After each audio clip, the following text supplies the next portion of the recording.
జై శ్రీరామ్.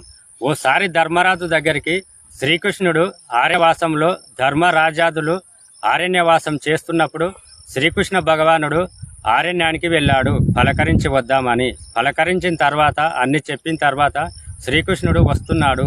శ్రీకృష్ణుడు వస్తుంటే ధర్మరాజుకు అమాయకమైన భక్తి శ్రీకృష్ణుడు అంటే. శ్రీకృష్ణుని దగ్గరికి వచ్చి రెండు చేతులు కట్టుకొని, బావా, ఒక్కోసారి కష్టం వస్తే విపరీతంగా వచ్చేస్తుంది. వచ్చేసినప్పుడు ఇంత ధర్మాన్ని వాడిన నాకు కూడా సాధ్యం అవ్వడం లేదు. చాలా కష్టమవుతుంది తండ్రి. ఆ కష్టం నుండి తప్పుకునే మార్గం ఏదైనా ఉంటే చెప్పు.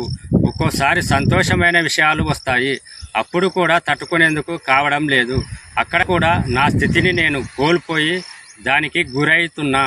కాబట్టి రెండిటికి గురి కాకుండే దానికి ఏదైనా ఓ మంత్రం ఉంటే చెప్పు అన్నాడంట. అప్పుడు భగవానుడు సరే ఇస్తా అని చెప్పి ఒక పేపర్లో ఓ మంత్రం రాసి ఇచ్చి, ఇది పెట్టుకో, ఇది గొప్ప మంత్రము.